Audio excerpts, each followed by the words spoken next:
हर हर महादेव दोस्तों, कैसे हैं आप सब लोग। आई होप आप सब लोग अच्छे होंगे, खुश होंगे, मस्त होंगे। तो सुबह से मेरा ब्लॉग शुरू हो रहा है। सुबह से मतलब मैं जा रही हूँ सूर्यदेव को जल चढ़ाने। झाड़ू बर्तन पोछा सब हो चुका था, चाय भी हो चुकी थी। अब मैं जा रही हूँ सूर्यदेव को जल चढ़ाने। तो मैंने डाला है पानी में हल्दी डाली है। और सूर्यदेव को ना हल्दी चढ़ाना चाहिए। दिन है संडे का, तो रविवार के दिन ना तुलसी माता को नहीं जल देते हैं, लेकिन सूर्यदेव को जल जरूर से देते हैं। और मैंने ना सूर्यदेव को मैं हमेशा ना सूर्यदेव को जब भी जल चढ़ाती हूँ, किसी पौधे में चढ़ाती हूँ या गमले में चढ़ाती हूँ या फिर थाली रख लेती हूँ।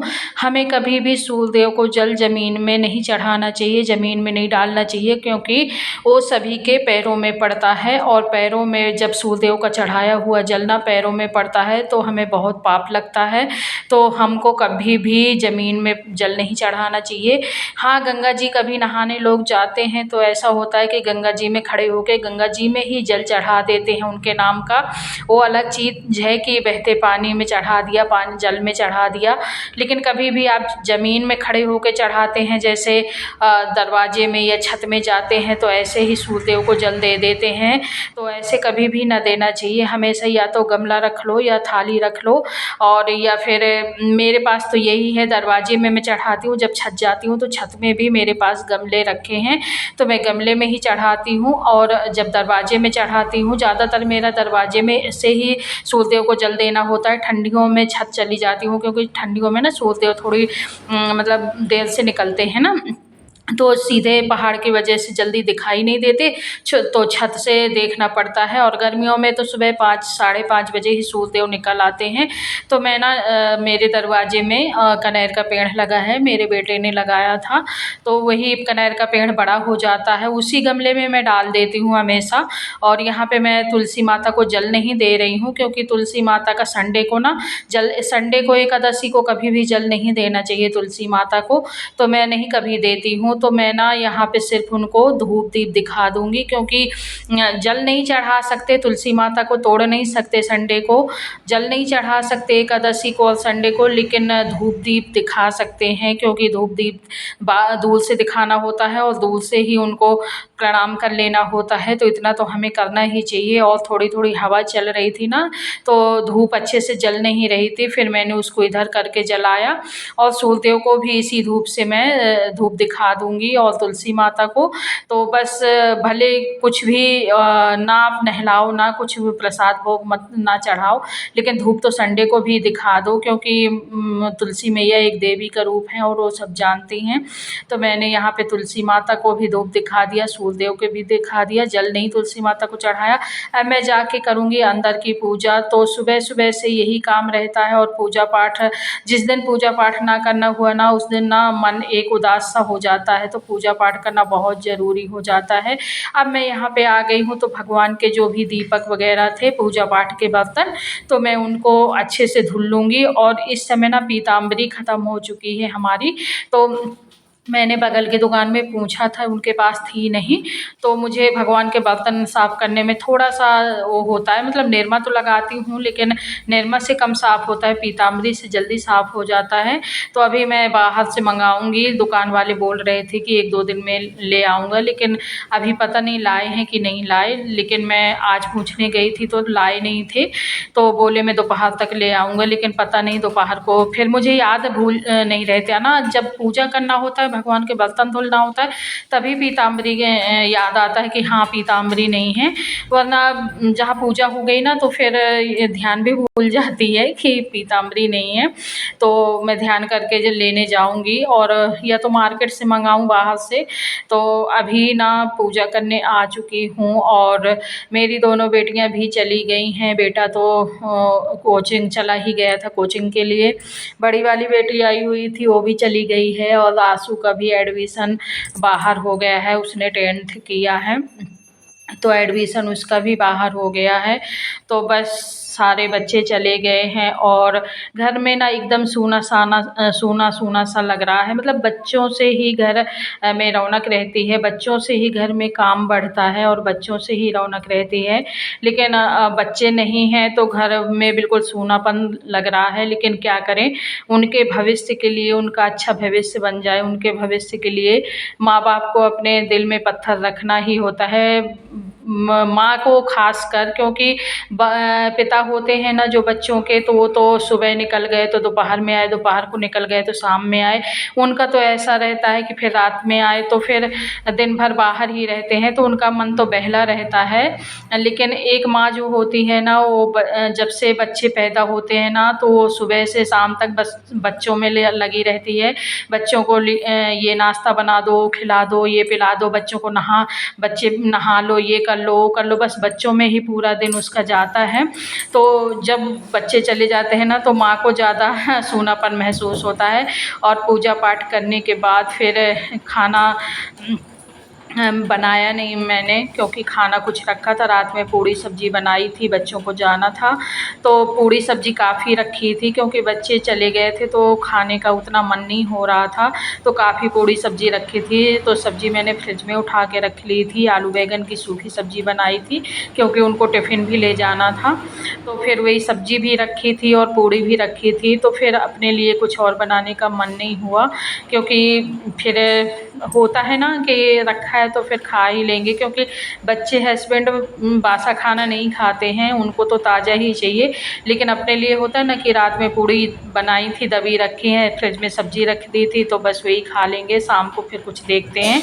तो बस खाना बनाया नहीं था। और उसके बाद फिर मैं आ गई थी, अम्मा के लिए ब्लाउज़ बना रही थी मैं। अम्मा का ब्लाउज़ रखा था, 3-4 दिनों से मुझे लगा कि मैं बना दूँ, तो बस टाइम नहीं मिल पा रहा था। और टाइम क्या, फिर थक जाना होता था ना, तो अभी ना टाइम भी है, आज खाना पीना भी नहीं बना ना, तो फिर मैं अम्मा का ब्लाउज़ कट करने लगी हूँ। और आप लोग समझ ही सकते हैं, जिनके जिनके बच्चे बाहर जाके पढ़ रहे हैं तो उनकी माँ तो समझ ही सकती है, मतलब कि थोड़ी घर बहुत ज़्यादा सूना लगता है बच्चों के बिना। और बच्चों से ही तो सब कुछ होता है। खैर क्या ही कहें। तो चलिए मैं यहाँ पे ब्लाउज़ अम्मा का काट लूँ। और मेरी कैंची ना अच्छे से चल नहीं रही थी और धूप भी बहुत हो गई थी, तो मैं मार्केट जा नहीं सकती थी कैंची लेने। और ये कैंची पता है आपको, जब मैं 9th में पढ़ती थी, ये बहुत ही पुरानी कैंची है। जब मशीन भी बहुत पुरानी है और कैंची भी, जब मैं 9th में पढ़ती थी ना तब मैंने सिलाई सीखा था। तो 1 महीने ही सिलाई सीखा था, क्योंकि मुझे फिर मेरी पढ़ाई में डिस्टर्ब होने लगा था, क्योंकि सिलाई और पढ़ाई दोनों साथ में नहीं हो पा रही थी। तो मतलब तब मैंने मशीन ली थी, अम्मा ने मेरी मशीन लेवाई थी और कैंची साथ में लेवाई थी। तब की वो मशीन और कैंची अभी है मेरे पास। लेकिन ये कैंची ना अब चलती ज़्यादा नहीं है, क्योंकि इसको टकवाना पड़ेगा। लेकिन टकवाने के लिए ऐसा है ना कि टकवा तो लूँ मैं, लेकिन टकवाने से कुछ नहीं होता यार, क्योंकि मेरे मोहल्ले में कहीं कैंची टकती नहीं है। और बाहर बाज़ार जाओ तो टकवाओ, तो बाज़ार जितने टाइम जाना होता है तो कैंची की ध्यान ही भूल जाती है। क्योंकि अगर मैं रेगुलर सिलाई करूँ ना तो इन चीज़ों में ध्यान लगा रहे कि हाँ सिलाई कर रही हूँ तो मेरी कैंची ख़राब है, मशीन कुछ भी। लेकिन जब रेगुलर तो करती नहीं हूँ, कभी बाई चांस मैं अपने ब्लाउज़ तो बाहर से सिलवा लेती हूँ मार्केट से। अम्मा कभी कभार बोल देती है कि मेरे सिल दो, तो अम्मा के सिल देती हूँ। तो कैंची की ध्यान ही नहीं रहती। और जब काटने बैठो तब लगता है कि कैंची तो ख़राब है। तो खैर मैं किसी दिन याद करके ही जाऊँगी, अब ना लिख के रख लूँगी कि मुझे मार्केट जाना है तो कैंची लेके आना है, तो याद भी रहेगा। और ऐसे में ना ध्यान नहीं रहती है और वो चलती नहीं है। तो ये जो अस्तर है ना, अस्तर वाला कपड़ा, ये तो आराम से कट जा रहा है, क्योंकि ये कॉटन का रहता है, सूती रहता है।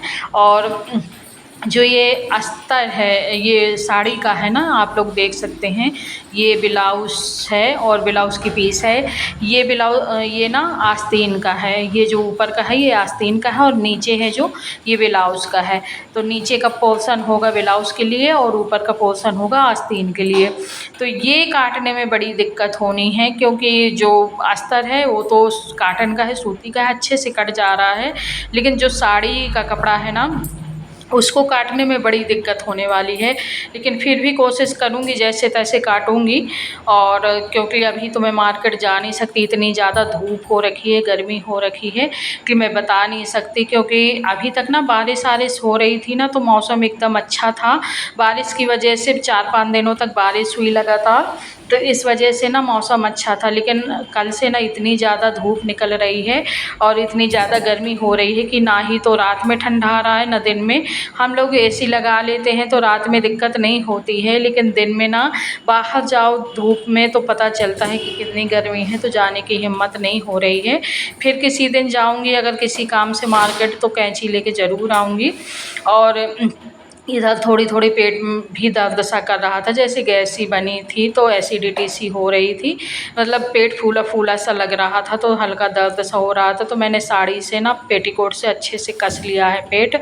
और हो जाता है ना कभी कभार ज़्यादा पूड़ी उड़ी खाने से, तो बस इसी तरह मैंने कट किया ब्लाउज़, अस्तर और ब्लाउज़, और फिर मैं इसको बना भी लूँगी। उसके बाद देखिए मैं आ चुकी थी, जो भी था दिया बाती सब किया और पूजा पाठ किया। तो ये जो मैंने डलिया रखी है लाल कलर की, तो इसमें ना मैं अपने पूजा का सामान सब रख लेती हूँ। और शाम की दिया बाती जो भी होती है, जैसे दीपक जलाना और पूजा पाठ करना, पाठ करती हूँ शाम को मैं ना, दीपक जलाती हूँ और पाठ करती हूँ। और सुबह भगवान जी को स्नान करा के पूजा करती हूँ, दिया बाती करती हूँ, पाठ करती हूँ। शाम को सिर्फ दीपक जलाना और भगवान जी को प्रसाद लगाना और बस पाठ करना, यही सब रहता है।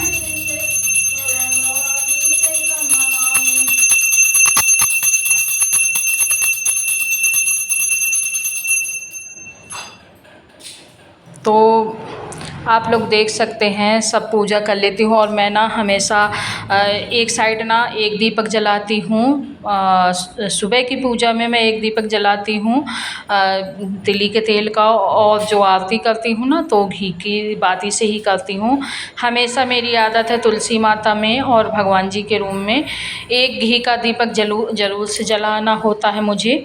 और मुझे लगता है कि तिली का तेल भी सही है और तेल का भी दीपक जलाना चाहिए, लेकिन घी से भी करना चाहिए, क्योंकि मुझे तो दोनों दीपक ही अच्छे लगते हैं, घी का भी और तेल का भी, तो मैं तो दोनों ही जलाती हूँ। पूजा पाठ हो चुका था जो भी था। और ये देखिए मैं आसन भी उठा के रख दूँगी, अलमारी में ही पूजा का सामान रखे रहती हूँ मैं, क्योंकि मेरे भगवान के रूम में उस तरह का फर्नीचर का कुछ लगा नहीं है कि जहाँ मैं पूजा का सब सामान रख दूँ, तो वहाँ पे मैं नहीं रखती हूँ। और ऐसे ही रख दूँगी तो बिखरा बिखरा सा लगेगा, तो मैं अलमारी में अलग से रखे रहती हूँ। और भगवान की दिया बाती पूजा पाठ सब हो चुका, और अब मैं भगवान को थोड़ी से विश्राम करने के लिए छोड़ूंगी और उनका पर्दा जो है बंद कर दूंगी, और जो भी जल वगैरह है वो सब पौधों में डाल दूंगी, और सब जगह पवित्रम पवित्रम कह के जल के नच दूंगी। और अब मैं आ गई हूँ कमरे में, तो कमरे में आप लोग देख सकते हैं कि आज ना अभी तक मेरा बिस्तर ऐसे ही पड़ा है, क्योंकि बच्चे चले गए ना, तो इस कमरे में मैं आई ही नहीं सुबह से, क्योंकि अच्छा ही नहीं लग रहा था इस कमरे में, दिन भर बच्चे रहते थे ना, तो बच्चे चले गए तो मुझे अच्छा ही नहीं लग रहा था रूम में आना, तो फिर मैं आई ही नहीं।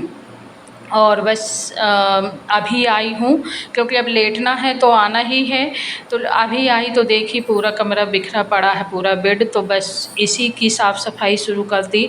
जो भी कपड़े डाले थे उनको तह करके रखा अच्छे से, और बिस्तर अच्छे से बिछाया, और जो ये है कंबल, इसको भी अच्छे से संगो के रखूँगी। तो आज ना बहुत मतलब मन नहीं लग रहा था, इतना ज़्यादा वो था, मतलब देखिए बिस्तर भी सारा सामान संगो लिया है। और मुझे साड़ी ना मैं इतने नीचे से पहनती नहीं हूँ, बहुत नीचे से आज पहन लिया है, क्यों पहन नहीं लिया है क्योंकि पेट में दर्द सा था, तो उसी को बांध के रखा है। नहीं, मैं इतने नीचे से साड़ी कभी पहनती नहीं हूँ, मुझे अच्छी नहीं लगती है, पर आप लोग इग्नोर कीजिएगा प्लीज़। और यहाँ पे बिस्तर भी मैंने फटकार के बिछा दिया है, कंबल भी अच्छे से रख दिया है। तो आप लोगों को मेरा ब्लॉग कैसा लगता है?